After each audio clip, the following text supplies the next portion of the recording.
a minority of folks in California who voted for Trump. And this is what I want to say.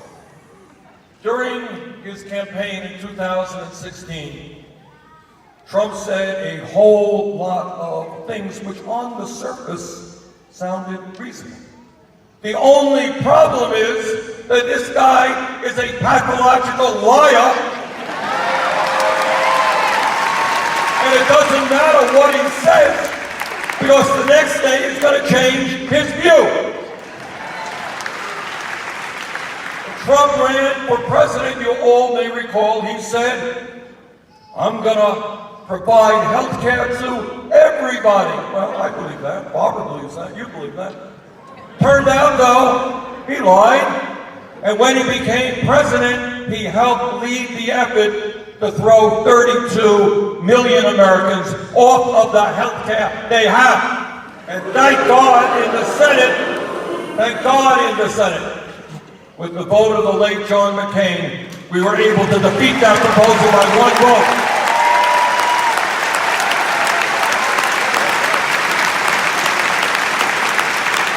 During his campaign, Trump said that we have got to take on the pharmaceutical industry and lower the cost of prescription drugs.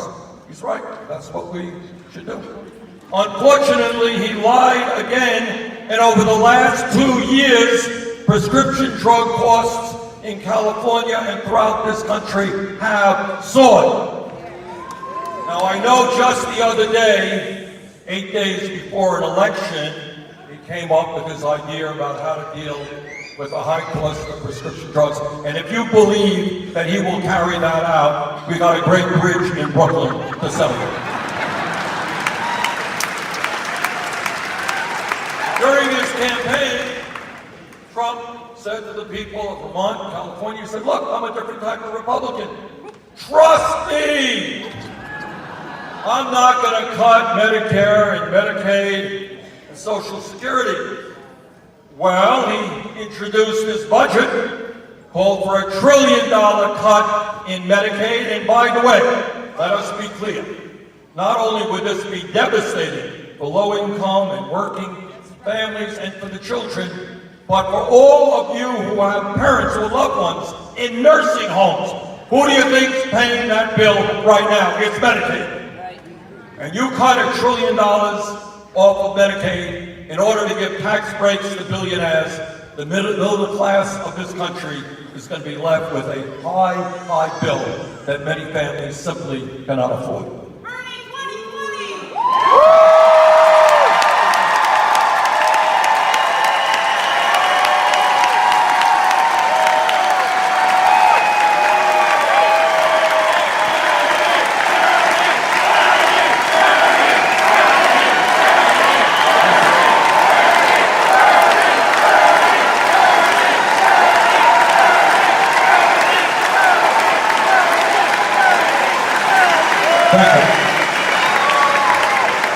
Just last week, or 2 weeks ago, I mean, it's always hard to keep track of Trump's lies. They come fast and furious. But a couple of weeks ago, he told a lie which has not only consequences for our country, but for the whole world. And he said, you know, in terms of climate change, well, there are differences of opinion. Lie.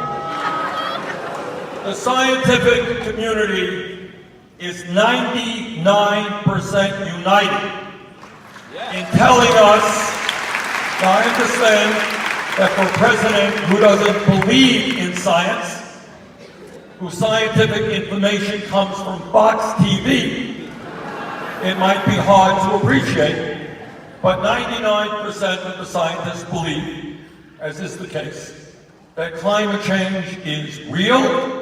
It is man-made. It is already causing devastating problems in our country and around the world.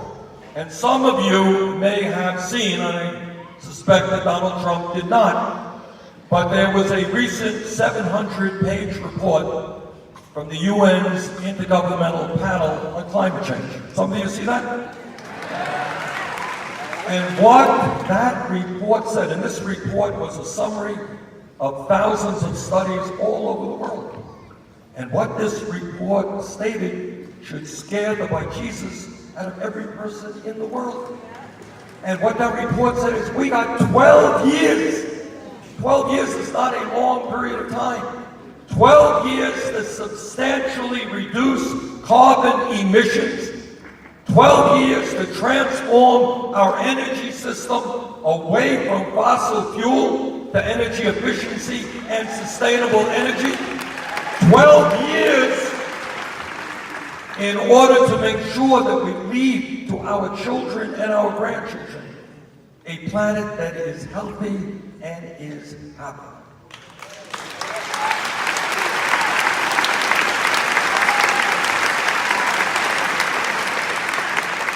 And it really is unspeakably selfish that we have a president and a fossil fuel industry who are more concerned about their short-term profits than the well-being of our kids and our grandchildren and the future of this planet.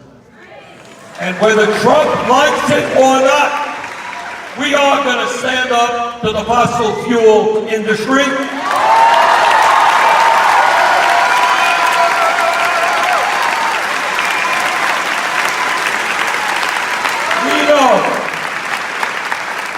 That this issue is not only a climate change issue. You want low-cost electricity? Let's move to solar in a very aggressive way.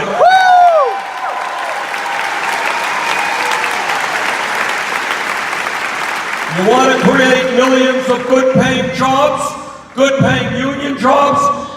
Then let us move aggressively to sustainable energy.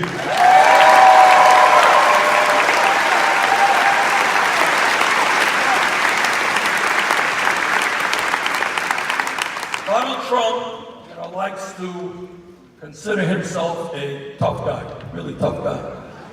He is so tough that he has allowed his agents at the southern border to rip little babies out of the arms of their mothers.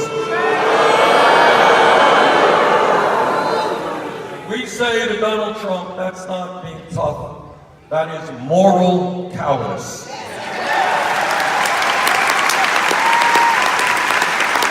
We say to Donald Trump, if you're such a tough guy, why do you collapse in front of Vladimir Putin, who's trying to destroy American democracy?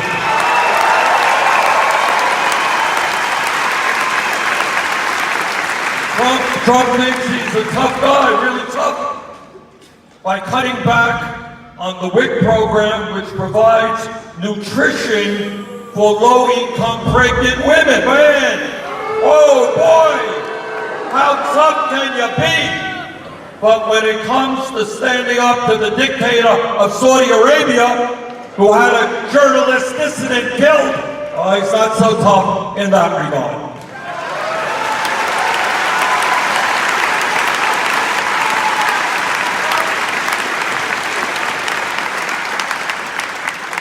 Let me take a moment now to thank the millions of people, I guess your state is so large that we use different numbers,